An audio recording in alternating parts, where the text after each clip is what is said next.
economic catastrophe.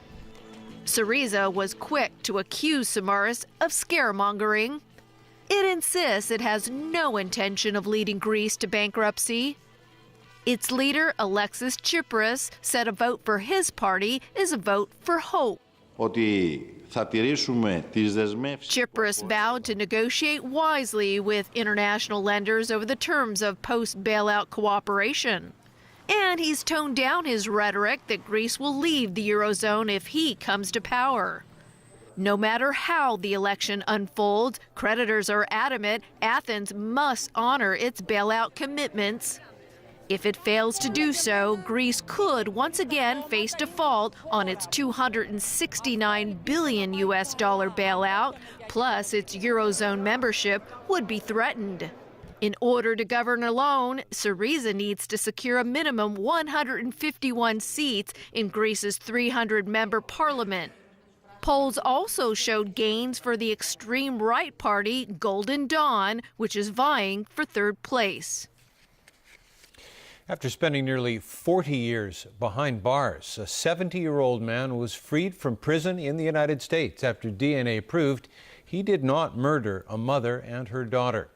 Joseph Sledge was sentenced to life in prison in 1976 after the victims were found stabbed to death in their home in North Carolina. Just one day before that, Sledge had escaped from a prison work farm where he was serving a 4-year sentence for larceny. Recently, a DNA expert confirmed none of the evidence at the scene matched Sledge. He's the 8th person exonerated after an Innocence Inquiry Commission was established in North Carolina. So far, 325 prisoners have been set free across the country over DNA testing. Back locally, concerned groups are worried about the rising trend of unsustainable and environmentally unfriendly practices in the fashion industry. While they've been working to raise awareness, are the people of Hong Kong ready to change their fashion choices for the sake of the environment? Our Stephanie Choi finds out more. Government statistics show that back in 2012, Hong Kong threw away 293 tons of textiles every day. That's almost 107,000 tons for the whole year. Less than 4% of that was recovered and exported for recycling. None was recycled locally. Through various events, local sustainable fashion company Redress aims to raise awareness about the negative environmental impacts brought upon by the fashion industry, especially with the emergence of low-cost and unsustainable fast fashion. Designers can create beautiful pieces that are sustainable. Now, really what that does for consumers is it just opens their minds to other, better ways of design. And we hope that these types of ideas will permeate into their fashion purchases out in the shops in Hong Kong, and also in the way that they actually manage their clothes. It's not just a waste of textiles when low-quality fast fashion pieces go to landfills. According to Redress, manufacturing such pieces puts a strain on the environment because lots of water, energy and chemicals go into the production process. But what do consumers think of the clothing options that are available here? I know there are a lot more sustainable fashion stores like overseas and not so much in Hong Kong, but if there are any, I'd love to know. Yeah, there's not enough information about how the clothes is made and where it's made and what part of it is organic and which part is actually affecting the environment.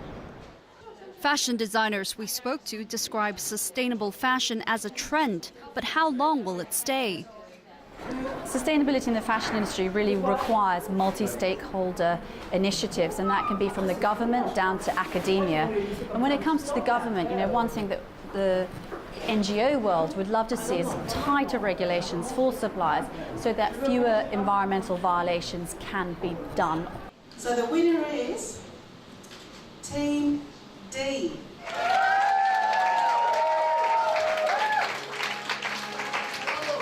Stephanie Choi, TVB News. Next, gearing up for the Hong Kong Marathon. The weather tomorrow may not be ideal for long-distance running. So how should runners prepare for the races? Our Owen Fung has the answer. Runners are likely to be greeted by light rain tomorrow morning, according to the Hong Kong Observatory. Temperatures will range from 16 to 20 degrees Celsius, and the relative humidity could reach as high as 90%. Sports scientist Lobo Lui says these are not the best conditions for long-distance running.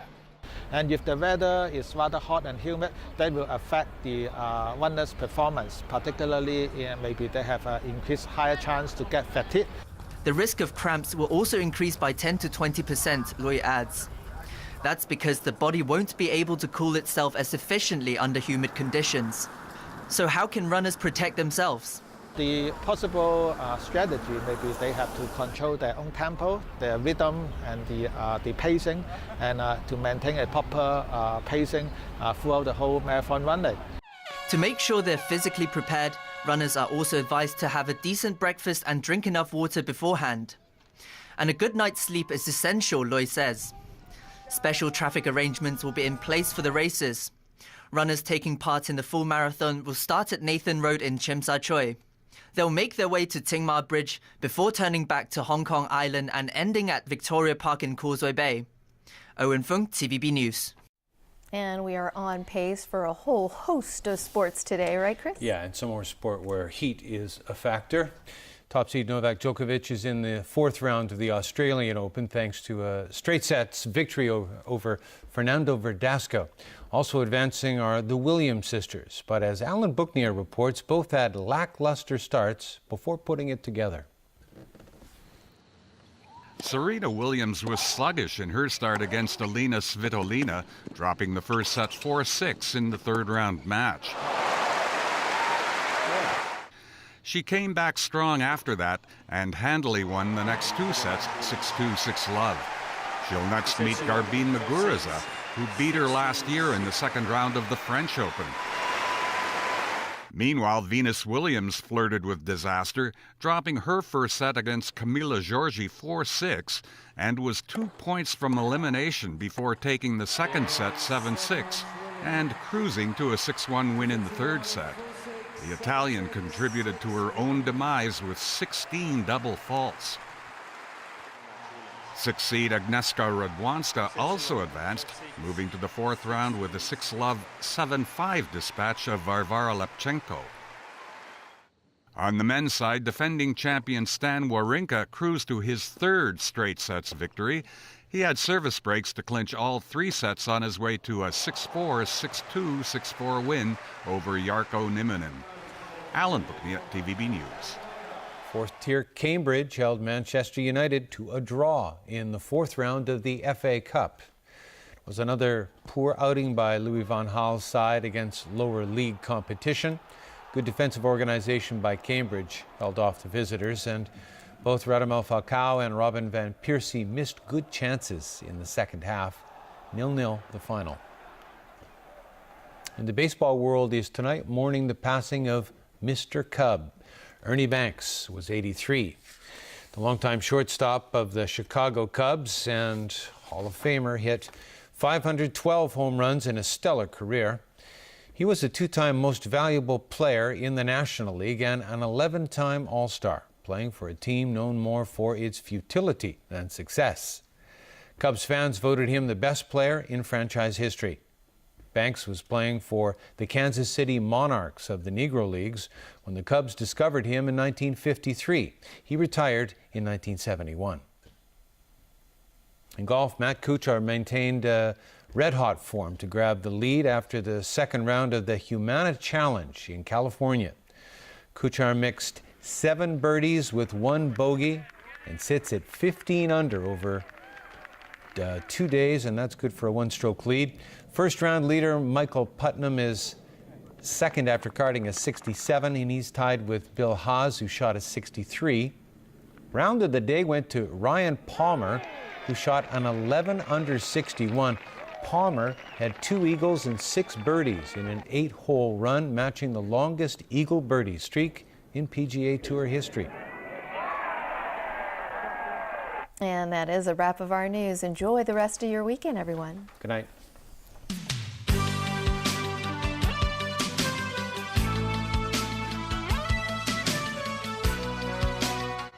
Three days of the highest levels of show jumping competition and a prestigious social event where sport, fashion and art come together. Longines presents the Longines Hong Kong Masters 2015. Live February the 13th to the 15th on TVB Pearl, the official host broadcaster. From pink cities and their brilliant gemstones to blue cities and their fantastic forts. I'm in Delhi and Rajasthan. A culture of vibrant colours and festivities. Monday, Globe Trekker at 8:30 on Pearl.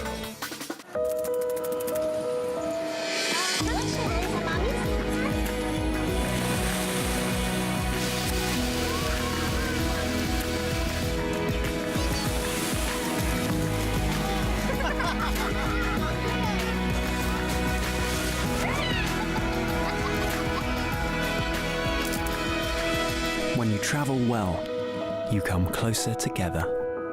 Cathay Pacific. Life well traveled. Hello everyone, it was cloudy today, but there were some intervals during the day. At 5 p.m., a relatively humid easterly air stream was affecting the South China coastal areas. Up until 5 p.m., today's temperatures range from 15.8 to 18.5 degrees, with the relative humidity ranging between 69 and 82%. The current temperature is 17 degrees Celsius, with the relative humidity standing at 77%. A trace amount of rainfall has been recorded since midnight. So Freddie, how's the weather tomorrow?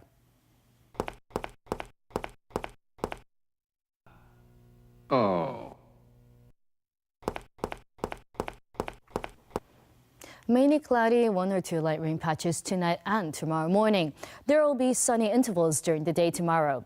Temperatures will range between 16 and 20 degrees. There will be sunny periods in the following couple of days, and it will be windy and slightly cooler midweek next week. Tomorrow's air quality health index will be moderate, and the maximum UV index forecast for tomorrow will be about 5. Now here's the latest global weather update. Cloudy in Shanghai and Taipei, showers in Xiamen. Cloudy in Guangzhou and Chengdu, showers in Macau. Sunny intervals in Beijing, cloudy in Seoul and Tokyo. Foggy in Bangkok, sunny intervals in Ho Chi Minh City. Showers in Kuala Lumpur and Singapore. Thunderstorms in New Delhi, sunny in Karachi and Mumbai. Rain in Cairo, sunny intervals in Nairobi. Sunny intervals in Brisbane, showers in Melbourne and Auckland. Cloudy in Toronto, rain in New York. Rain in Vancouver, sunny in San Francisco and Los Angeles. Cloudy in London and Paris, snow in Frankfurt and Zurich. And that's the weather. Have a great evening.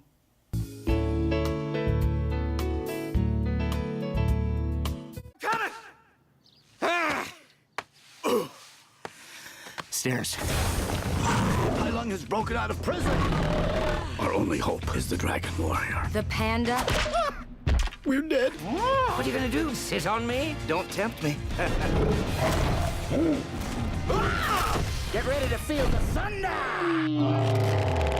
Sunday night, Kung Fu Panda on Pearl's Weekend Blockbuster. It's time to roll out the red carpet for Hollywood's biggest and most prestigious award ceremony, the Oscars. Since 1969, TVB has been bringing the single most important event in the movie industry to the viewers of Hong Kong. And TVB will continue to exclusively broadcast the Oscars, live and free.